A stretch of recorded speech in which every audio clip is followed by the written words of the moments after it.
did come out of a talk that I gave. There's a little bit of background information on me, contact information. I hope this will be available to everyone afterwards.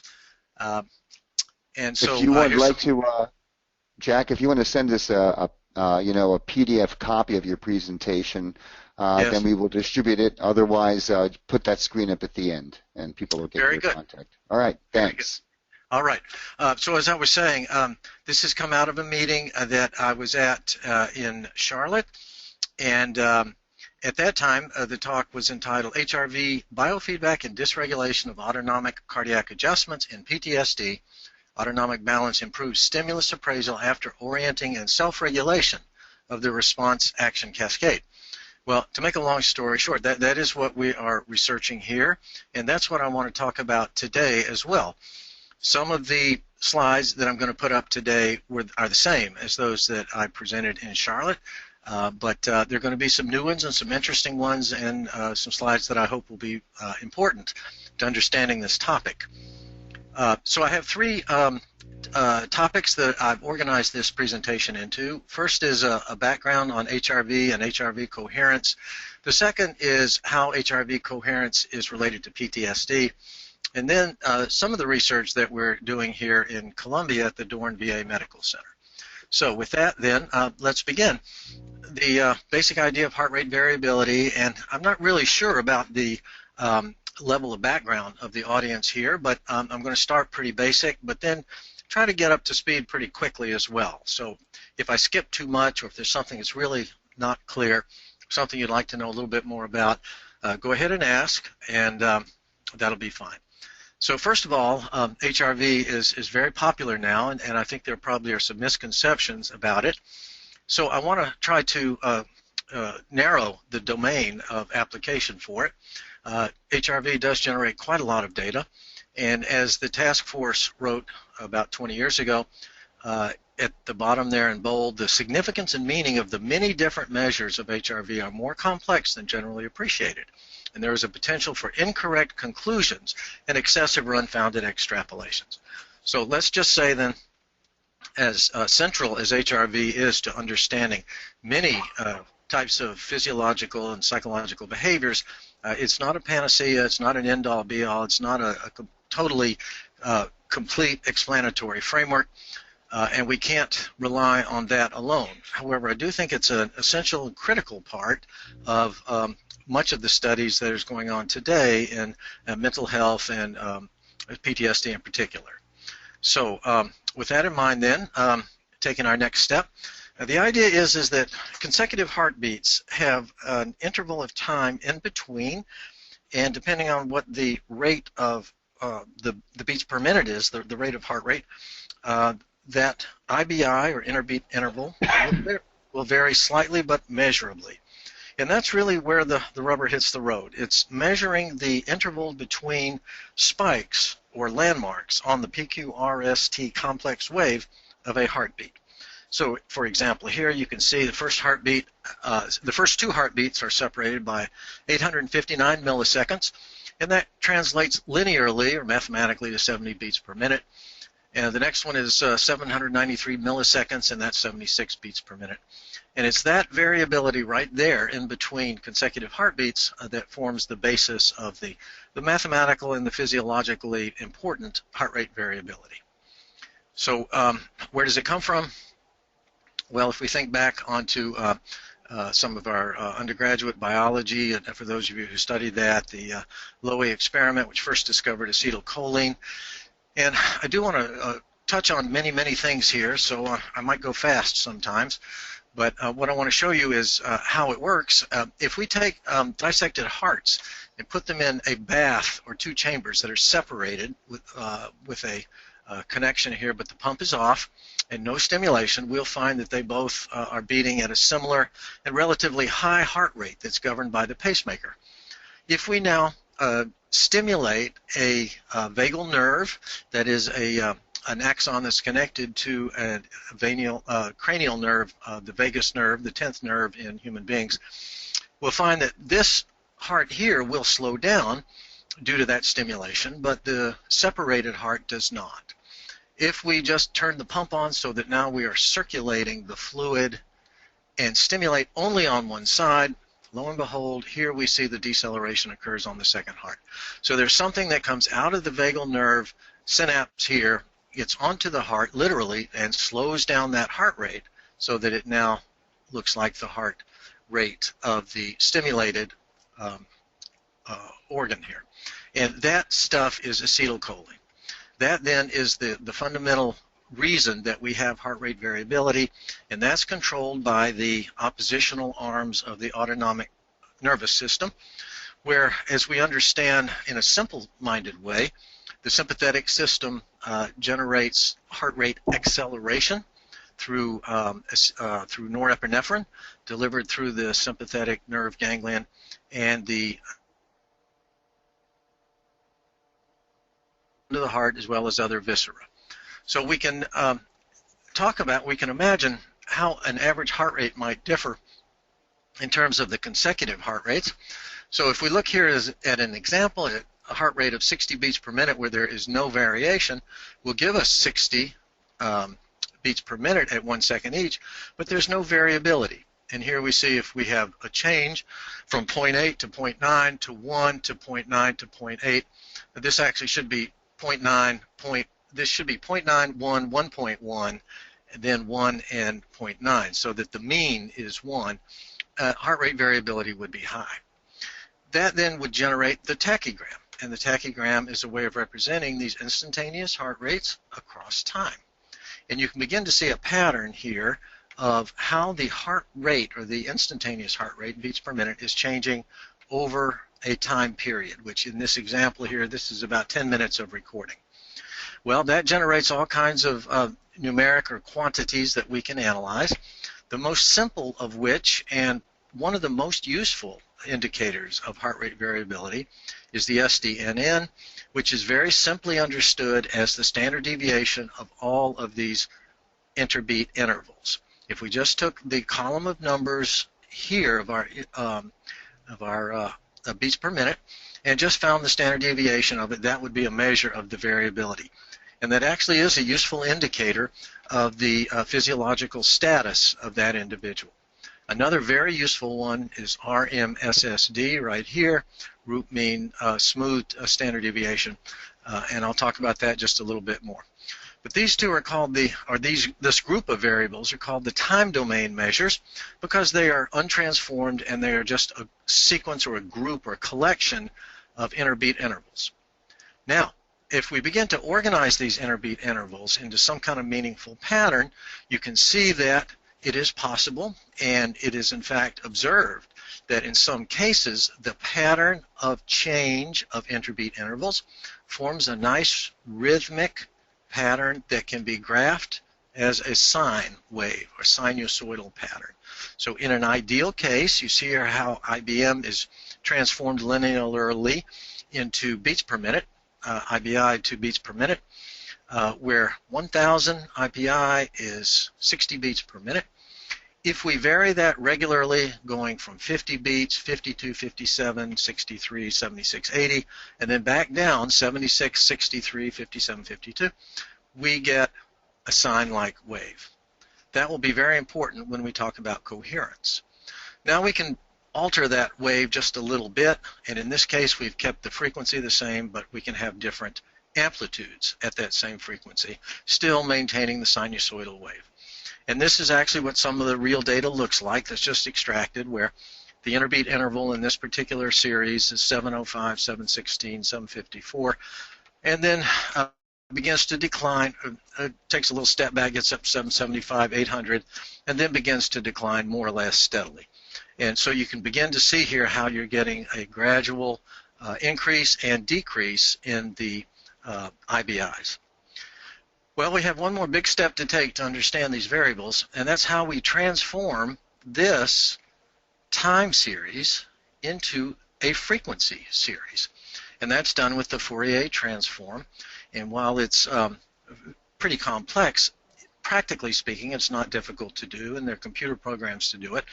But the point of the Fourier transform is to take any time sequence and transform it into a frequency.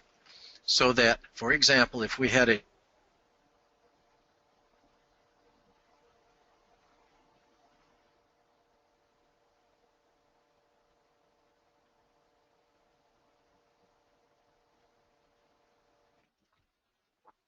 All the volume went off. Is anybody else not hearing Jack, or is it just me? I don't hear Nope. him either. This is Honey. I've lost him too. All right. Dick. Well, We see how the frequency increases. Go ahead. Jack, you faded in and out, and it's not you per se. It could be anything to do with the software and the internet. So we lost you for about 30 seconds. All right. All right. Well, So where just I go ahead. was. Okay.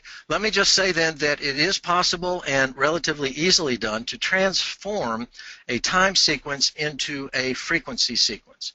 Once we do that, we now have another series of variables that we can use to analyze a tachygram. And these frequencies have physiological significance. And the most important of which, the most common of which for our purposes, is the 0.1 hertz. 0.1 hertz means that there is 1/10 of a cycle in 1 second. Therefore, there is 1 cycle in 10 seconds. Therefore, there are 6 cycles in 1 minute. And you can see how 6 cycles in 1 minute, that begins to sound like slow breathing, resonance frequency breathing, 6 breaths per minute. So 6 breaths per minute exactly, mathematically, transforms into a 0.1 hertz. And this is very important for us in understanding what coherence is and how we achieve it and what it does. So let's take a look at the 0.1 hertz right quick. Anything that occurs at a frequency of 1 cycle per 10 seconds, or a period of 10 seconds, is at 0.1 hertz. And here's an example or a graph of a 72 beat per minute with an amplitude of 20 beats that is occurring over 10 cycles. So here you would have 12 beats occurring in 10 seconds.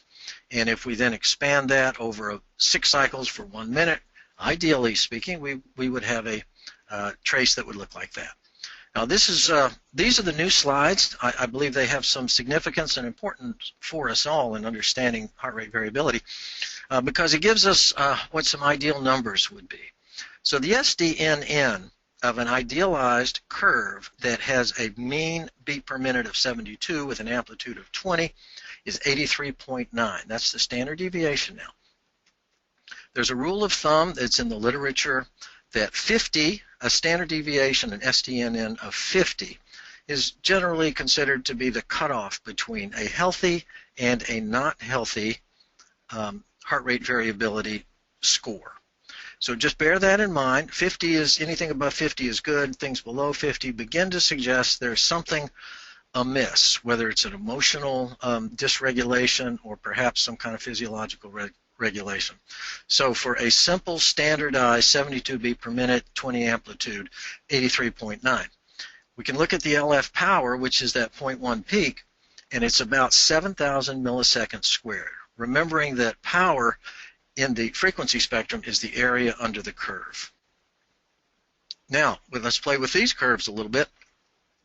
We can increase the amplitude and keep the period the same and the number of beats per minute the same, or we can vary the beats per minute, keep the period the same, and when we do that, we now find that at 60 beats per minute we have only 10 beats in that 10-second cycle, whereas we still have 12 beats in the 72 beat per minute cycle.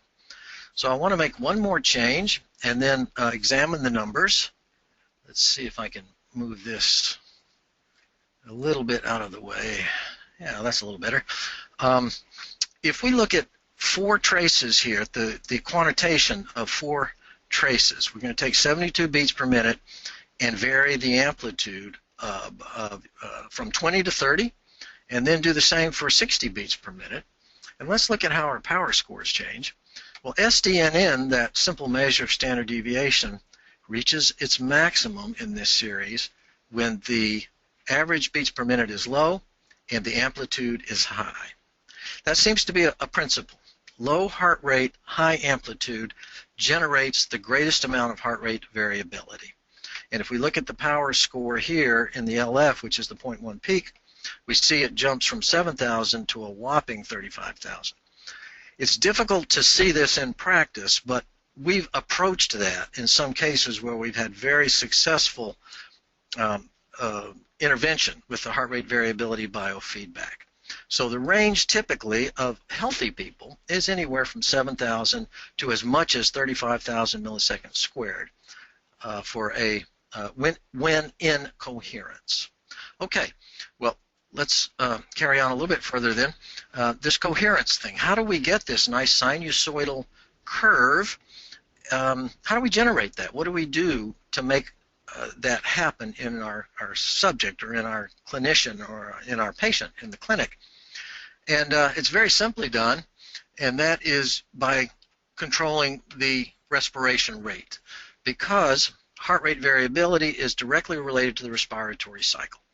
And it seems to be true that if you're breathing at 6 cycles per minute or near to that, that's the resonance frequency, it varies slightly from individual to individual. Then the respiratory cycle and the heart rate variability cycle will become synchronized and maximized. And it is possible to generate a trace such as this where respiration is on one scale. I've had to truncate this. Respiration's on one scale and beats per minute's on the other, and the two are in perfect phase. That then is a sign of coherence. That's a sign that you have that sinusoidal pattern. And it's directly related so that as breathing slows down from 37.5 to 5.5, the amplitude becomes large and the rhythm becomes nice and smooth and sinusoidal. When you hit this right here, around the resonance frequency, boom, you get this big amplitude, nice whooshing up and down of amplitude of heart rate. That's the resonance frequency. Well, what's happened here is the barrel reflex has kicked in.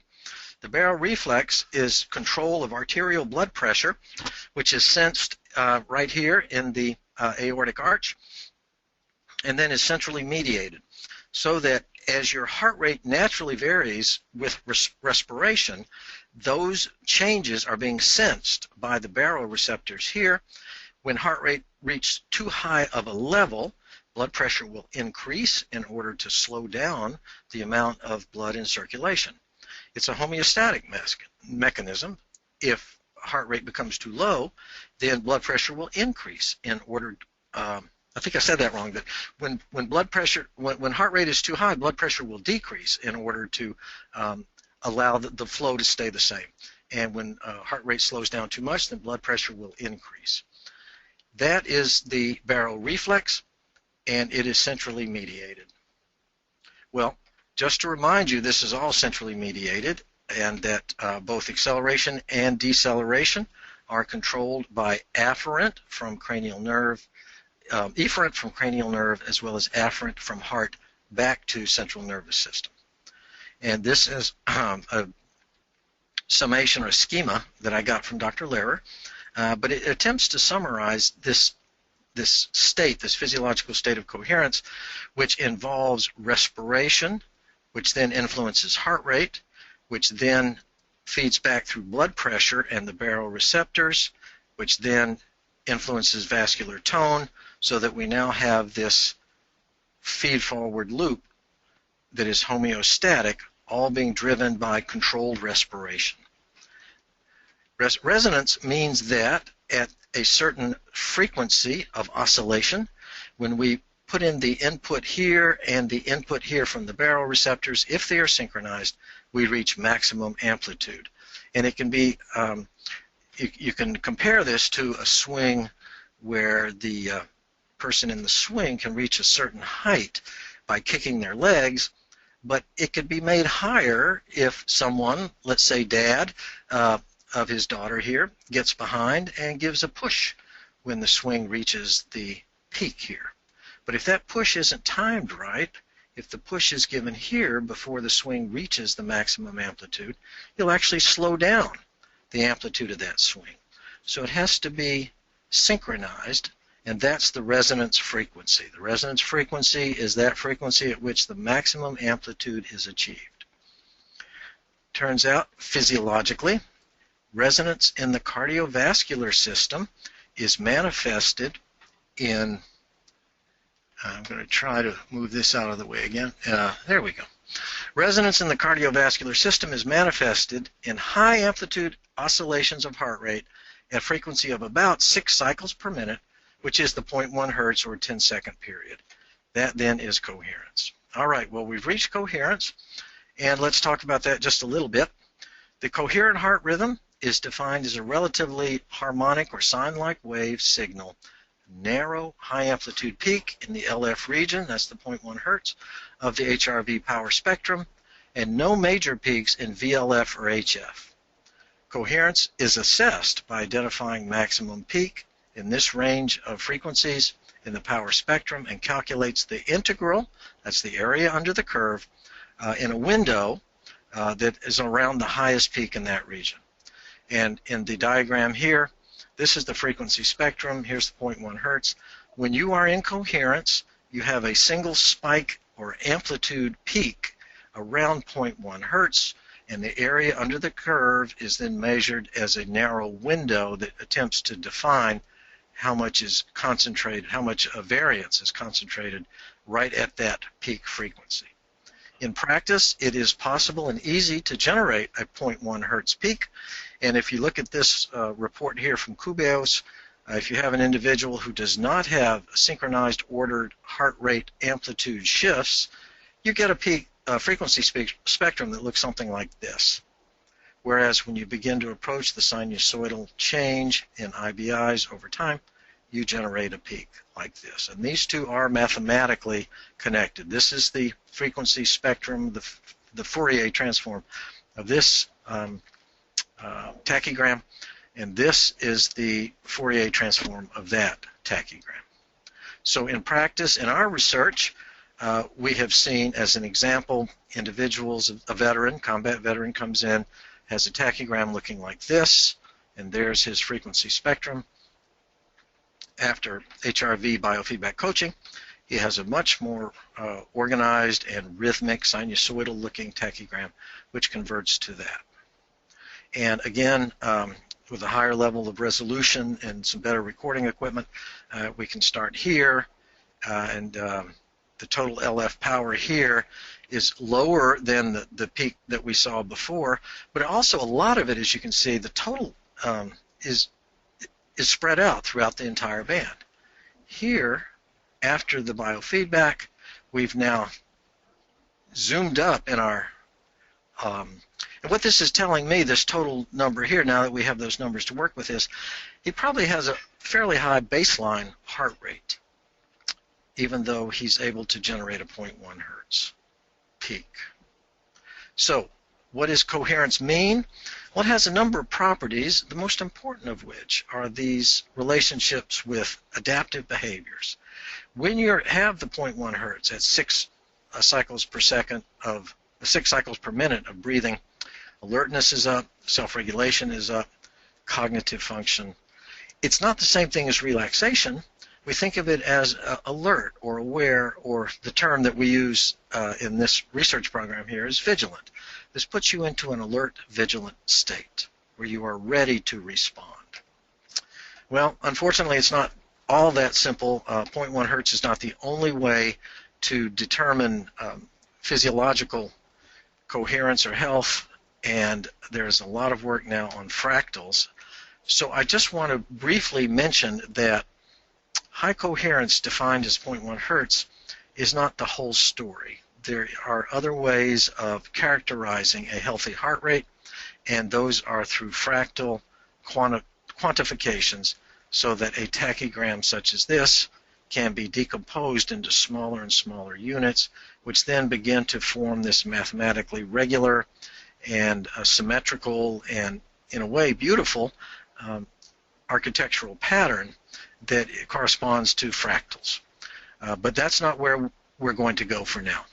So the sympathetic and parasympathetic branches of the autonomic nervous system do not form the zero-sum system, meaning that there's not a simple linear function. There's not a finite or limited amount of autonomic output such that a decrease in parasympathetic means an increase in sympathetic. And in fact, an increase in parasympathetic output, which is desirable, is what one of the goals of biofeedback is, may be accompanied by either increase, decrease, or no change in sympathetic. Thus, it depends on what level of parasympathetic or sympathetic you're at, what your baseline is, as to how much effect a change in the other arm of the autonomic system would have. So I want to propose then that we say sympathetic, that we say sympathovagal or autonomic function rather than autonomic balance. Okay, that being done then, we're ready to take our next step. So let's talk about all of this coherence now as it relates to emotional and psychological, affective well-being. It seems to be true that the coherent heart rhythm, the sinusoidal, is associated with positive emotional states. Now, these positive emotional states can be defined in many, many different ways, and there is a large following who simply proposes gratitude as the fundamental positive emotional state that's necessary or that will achieve coherence. And without taking away from that, I would only say that there are other positive emotions as well that will also generate the coherence. And so we talk about values as well, and we can talk about a lot of different kinds of positive emotional state. Regardless of what it is, love would be one, prayer would be one, regardless of what that positive emotional state is, and it seems to vary with individuals, it is associated with this more coherent heart rhythm, so that the coherent heart rhythm seems to generate a positive feeling and vice versa. Well, now we can talk about PTSD, which is not so much positive emotional states as it is it's an emotional state for sure, but is it positive? Well, it's adaptive. And as an alternate term for the research that we're doing here, I like to call it the stick or snake research program, because it begins with this kind of reactivity to a stimulus in the environment. If you see something, is it a stick or is it a snake? Well, if it's a stick, it's not threatening. There's no reactivity. There's no response. However, if it's a snake, there should be a response. That's the normal status of reactivity. And these generate cardiac autonomic reactions. So if you see a snake, heart rate elevates, respiration elevates, you become, you react, you generate a strong sympathetic outflow, and you jump or you move away quickly. Whereas if it's a stick, there's very little reactivity. This is the intake rejection hypothesis. It all started with the Lacey's, and their studies as far back as the 70s demonstrated that the cardiac autonomic cycle is reflective of information processing from environmental stimulation. And in fact, you can generate a change in cardiac status within a single heartbeat, within a single cycle of heartbeat. So if you see something in environment, the IBI, the next IBI, will react to that, can be shown to vary with information brought in from the environment. Well, we take that further then, and the intake rejection hypothesis, which is still around today, suggests that the change in heart rate towards deceleration is related to intake of environmental information, meaning that cardiac deceleration allows us, we slow down, it's a relatively calm state, and it allows us to process information from the environment. Acceleration means that we are no longer concerned with what's coming in from the environment, and we are now concerned with what's going on in terms of our response selection, in terms of our actions, how we're going to respond to whatever that information was that we appraised here in the environment. So the intake rejection hypothesis is still around and has had a reincarnation in pre-performance enhancement or optimal sports performance now as pre-performance preparation. And we understand that heart rate variability as measured by deceleration improves performance in things like putting, marksmanship, but even more generally speaking, that high levels of heart rate variability do facilitate better performance. Well, here's an early example of that, where you can see acceleration is the initial cardiac response to mental arithmetic. Now, this might be thought of as environmental processing or mental processing, but and it is, but it's actually activity. It's closer, it's more akin to response selection and output than it is to this stage of visual search of the environment, where you see a strong deceleration of heart rate. So the point I want to make is that when you begin to search the environment for information, as you initiate the task, that is an action or a response, you accelerate for a couple of beats. But then when you go into the vigilance and the search period, your heart rate slows down. This is the vigilance stage. Whereas here, when you begin to perform a task, it goes high and doesn't end until you've completed the task.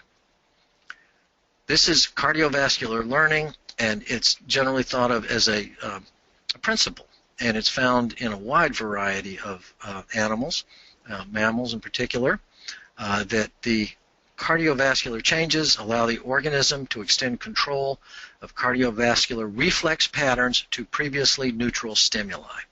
Learned cardiovascular changes can be analyzed with respect to basic response patterns accompanying non-learned behavior.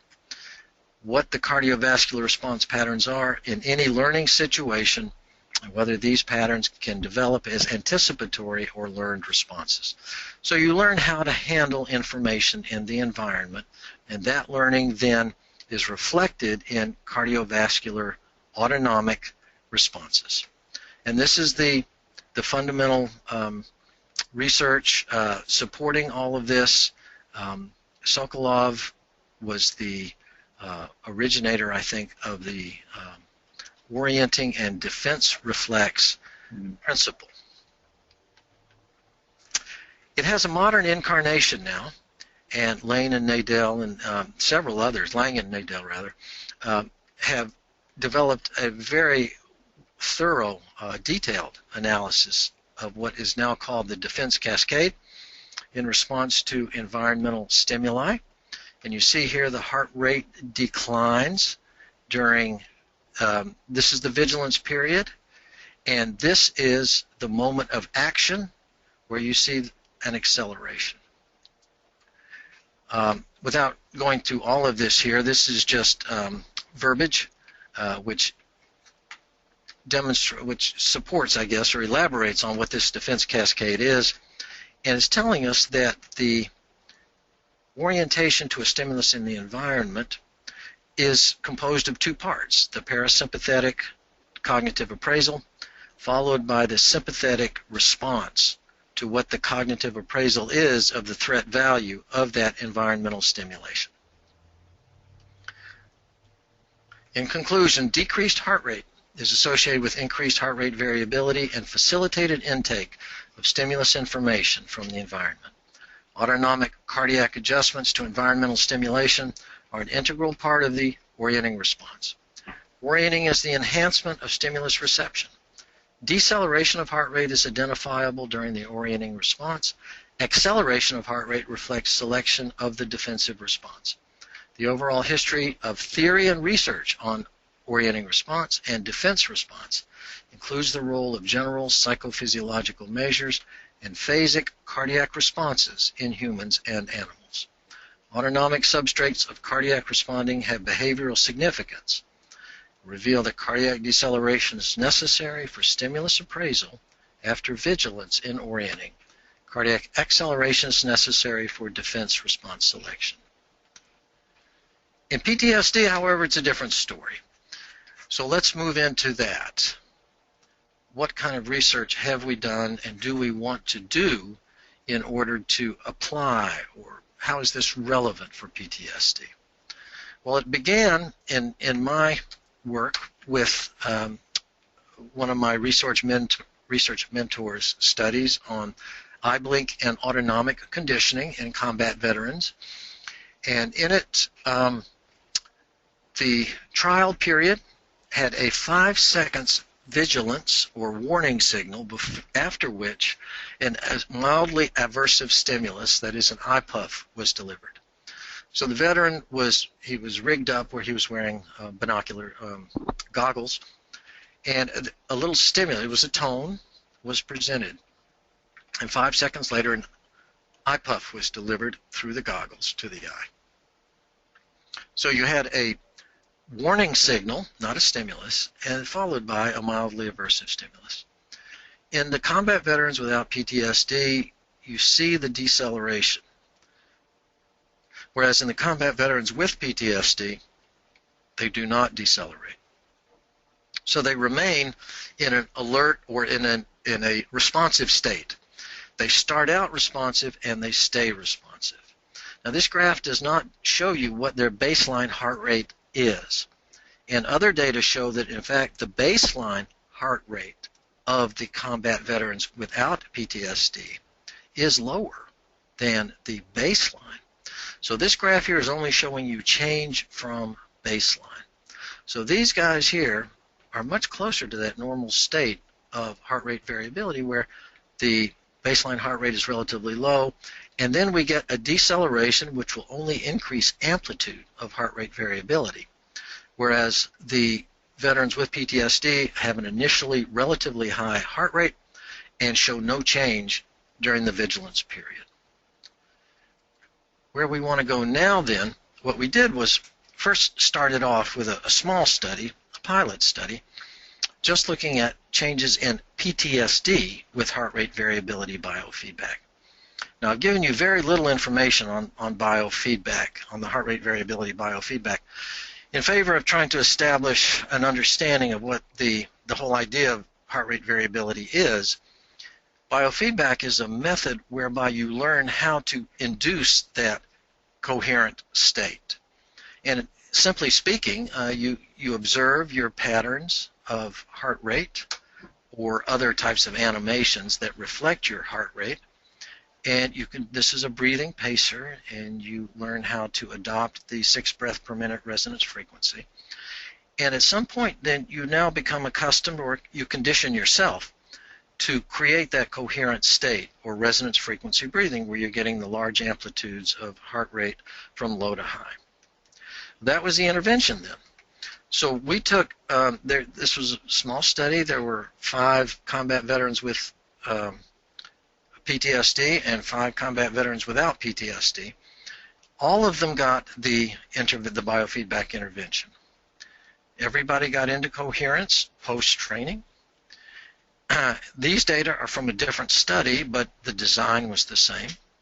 And it demonstrates quite strikingly that biofeedback, heart rate variability biofeedback, will significantly and clinically increase all of the measures of heart rate variability. I'm using as the example here the RMSSD time domain. This is the sham biofeedback group. This is the active biofeedback group. This is pre-training, post-training, and this is 8 weeks follow-up. Pre-training, post-training, 8 weeks follow-up, active training. And there you see it zooms up. There's where the coherence increase in heart rate variability zooms up post-training and stays relatively high. For the PTSD score, in the same groups of people, these are the same groups, just different measures, the PTSD score changed negligibly pre, post, and follow-up in the sham biofeedback group, and a very significant clinically and statistically decrease in PTSD. So it does seem to work, and seems to be true that if we increase heart rate variability with biofeedback, we also decrease PTSD. But the really important and interesting question is, what about thinking and memory? And this just shows you that in that pilot study how the power is actually concentrated into the LF band post-training. But here's a little bit of the thinking of the cognitive data. And these are all attentional tasks, early stage information tasks, basic clinical tests, digits forward and backward, list learning, and CPT commissions and go, no-go. And the biofeedback intervention was significant in both groups in improving or actually reducing commissions as an error. It reduced the commission's error, it increased the number of digits backward that could be repeated, and a significant interaction, which is sort of the holy grail of this pre-post research, on list learning. So that the veterans who had PTSD and got the active training went from 6.4 to 8.0. Here's list learning. 54 words learned to 59, and the veterans without PTSD who also got the biofeedback went really no change at all. This is very suggestive that biofeedback and increase of coherence will improve your ability to listen, attend, take in environmental information, in this case in the form of a list learning task. And this is the same data. This is the data that just applies to this graph here. So where are we at now? Well, our next big step is a fairly large-scale proposal to try to analyze heart rate variability at the same time that we are going to be measuring learning and their ability to process, or vigilance to appraise stimuli from the environment. And the basic technique here is a go, no-go task where we have two different stimuli, similar to the conditioning experiment. One stimulus means take an action. It might be press a bar. Another stimulus means do nothing, withhold responding. And this is our action cascade task.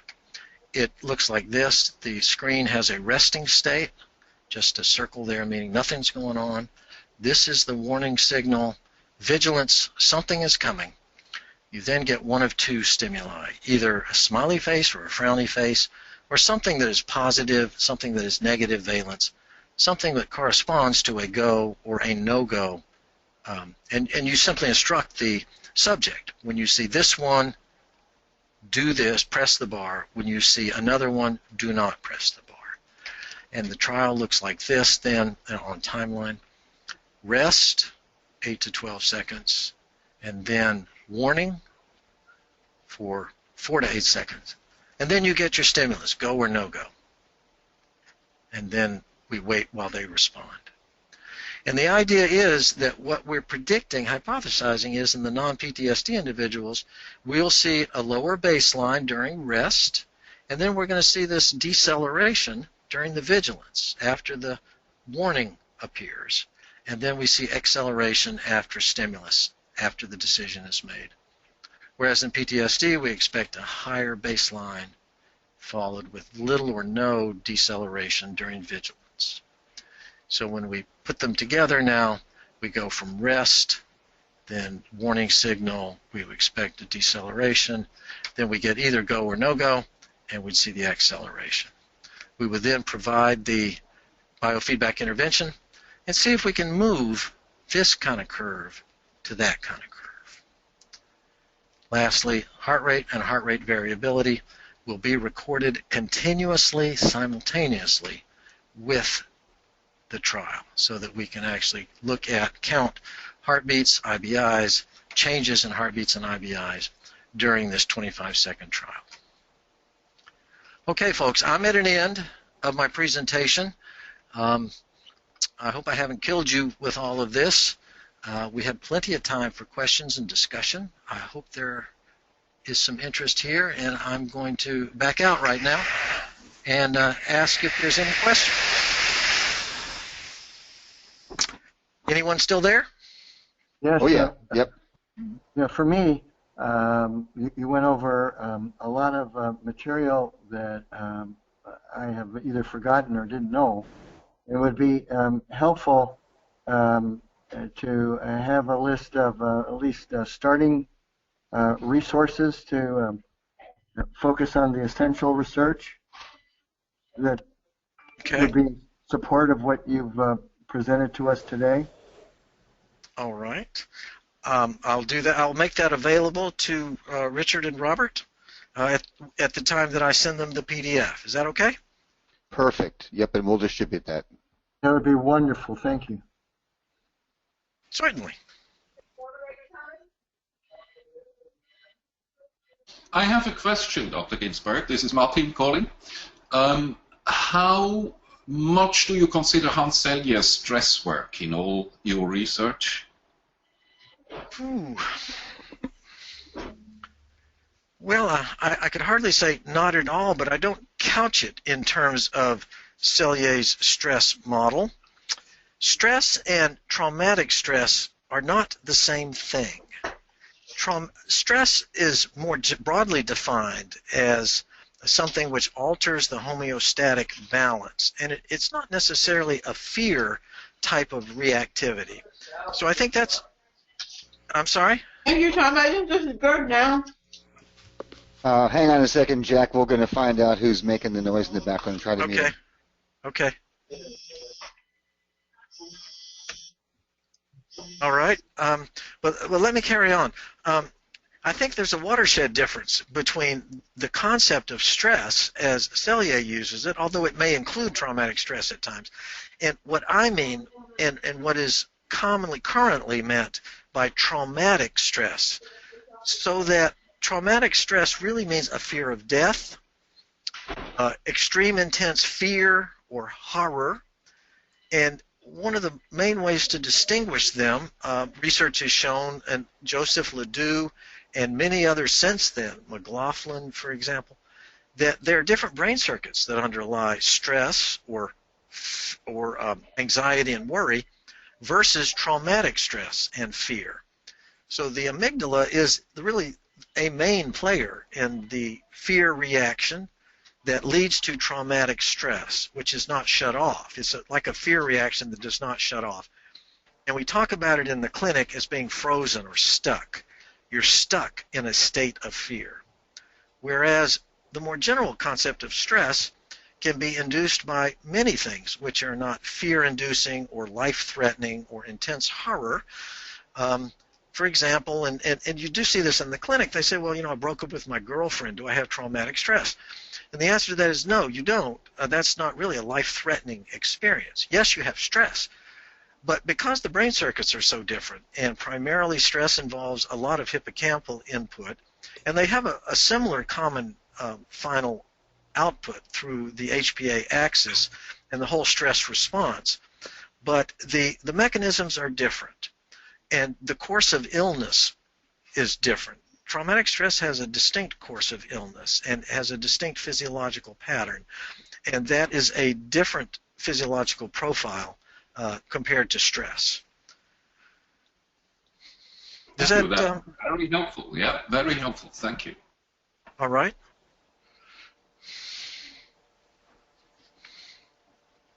Well, I hope there's other questions, but if not, then we can just have a little extra free time. This is Rick. This is Rick. I have a question about the 0.1 hertz. At the 0.1 hertz respiratory, or 6 cycles, 6 breaths per minute respiratory rate, what is happening to tidal volume there? Do you have to control tidal volume, or does it not make any difference what the tidal volume is? Oh, that's a wonderful question. And I do have a slide here that I'm going to jump to right quickly that I think begins to answer that, if I can manipulate this well enough. Oh, I'm not sure. I hid it. But to answer your question, the deep breathing is an important part of that. And so 6 breaths per minute with shallow breathing is not at all effective for this. And so we really are talking about 6 breaths per minute diaphragmatic breathing. I believe what that means is that tidal volume has to reach a certain physiological range where it's neither too deep nor too shallow in order to generate the full physiological synchronized response. So it wouldn't be a normal tidal volume. It would be something above a normal tidal volume. Like if normal tidal volume is 500 milliliters, then this might be a liter. Correct. And I should say, I did not emphasize this, we don't typically exist in the coherent state. It's really unrealistic for us to maintain a 6 breath per minute, which generates this coherence during our normal walking around day. You can approximate it sitting at your desk from moment to moment, and many of us do. In fact, during those quiet moments of time, we recover or we practice that coherence. But during the normal course of activities, let alone during physically active periods of time, we're simply not at the 6 cycle per minute, and we cannot be. But the data suggest very strongly that the more that we practice this coherence, the more that we practice the barrel reflex, the stronger the reactivity is, or the maintenance of that during periods of stress and during when we are called upon for some type of defensive or other response output, so that we actually strengthen our ability to maintain a higher level of heart rate variability when we are called upon to perform. But we are not typically at the level of coherence for most of the day. Now, I should add to that, sleep, the hours of sleep is prime time for coherence. We approach resonance frequency breathing while we're sleeping, and that is a period of time of restoration or regeneration or re-strengthening of our autonomic system, which creates these cycles, which then enhances the barrel reflex and its ability to maintain a high heart rate variability during the day. Have you found a relationship, a correlation between aerobic fitness or aerobic capacity like VO2 max and the ability to an ability of a person to exhibit coherence? Well, yes, and I think if you just change your perspective a little bit, aren't you really talking about exercise? So that yes, yes, of course, and exercise is maybe the best way for those people who can exercise, which excludes many of the veterans who have a lot of orthopedic injuries.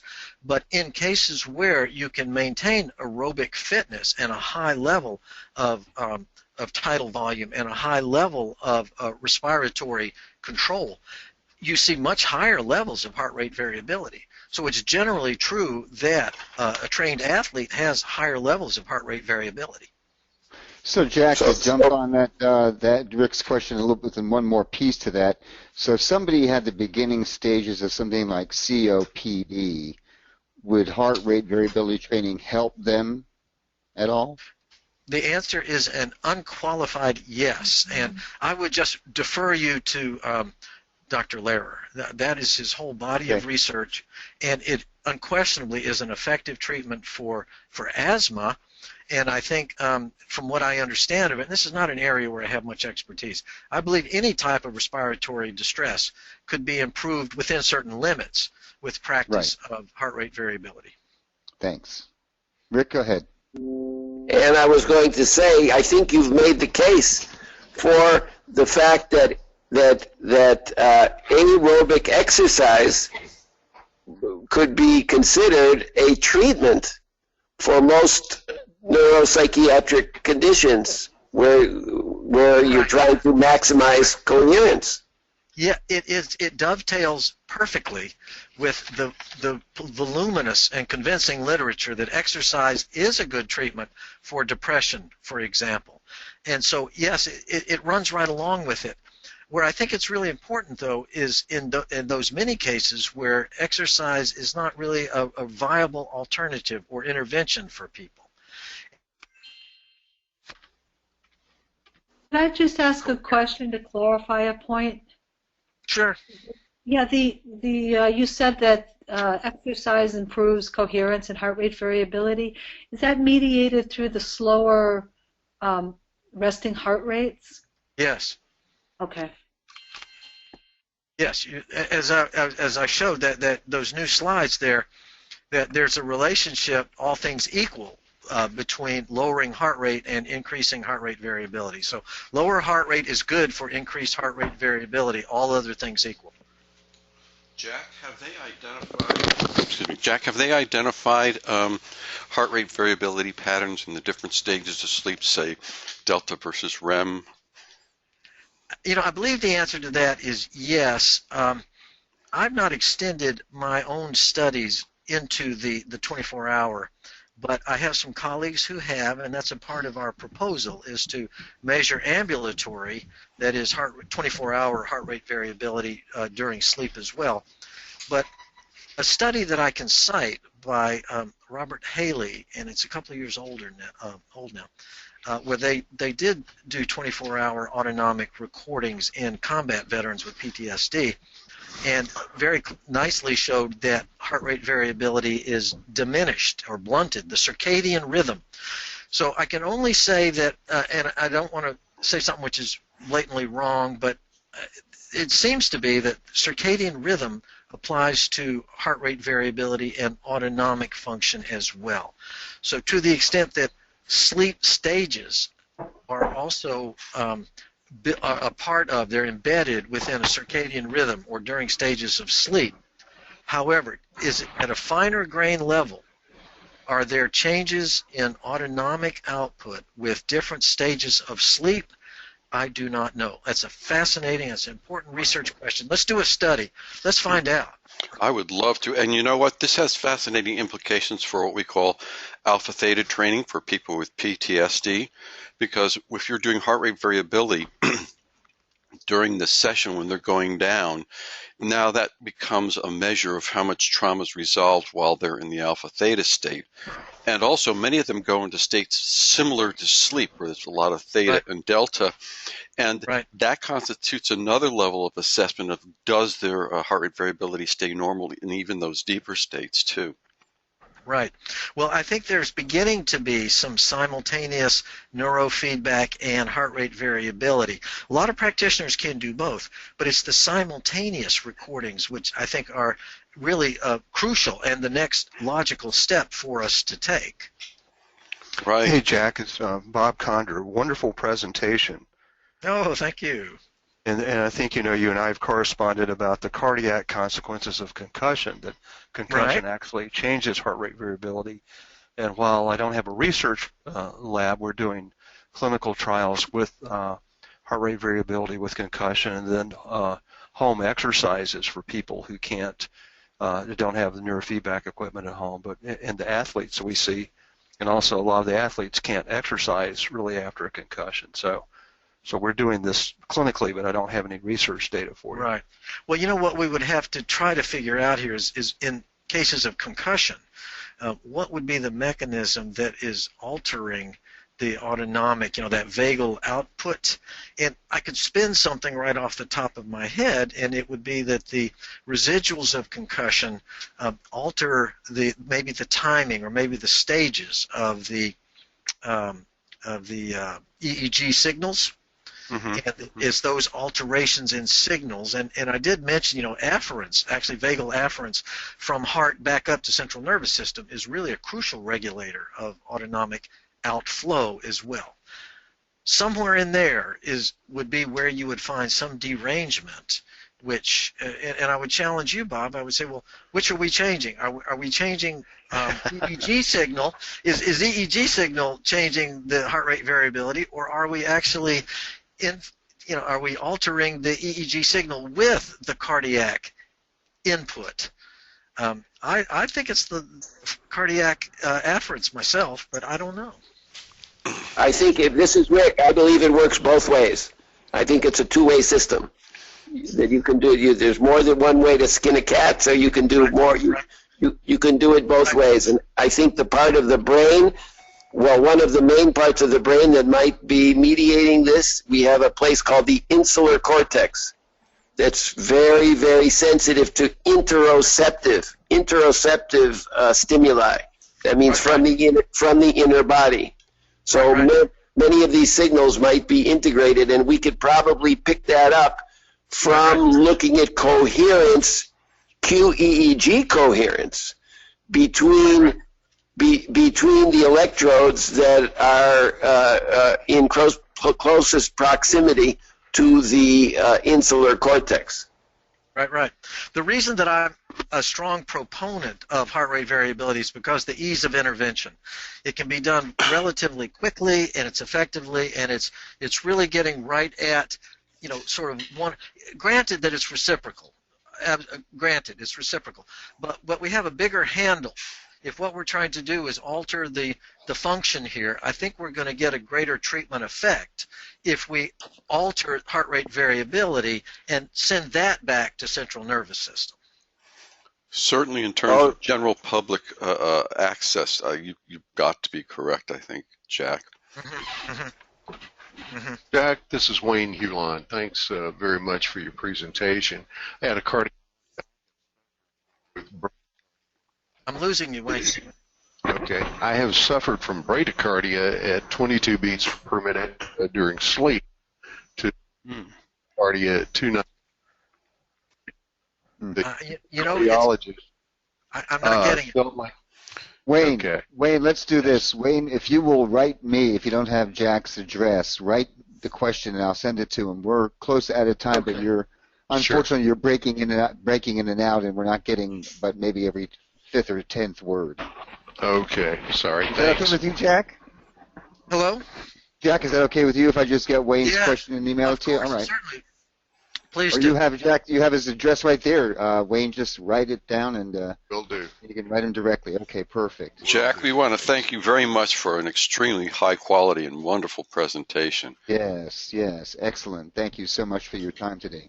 It was my privilege. Thank you for inviting me. I look forward to doing stuff like this again. Great. We'll love to have you back. Okay, Rob. Well, it looks like it's time to wrap it up. We're running a little bit over, but boy, an exciting presentation. Got me really stimulated in thinking, and I hope it got everybody else. Everybody practice your coherence now. Yeah, absolutely. I'm going back to do some. And we're going to check everybody on Friday to make sure they're doing that. Yeah. See you Friday, folks. Bye-bye. Thank you. Everybody Friday. Take care.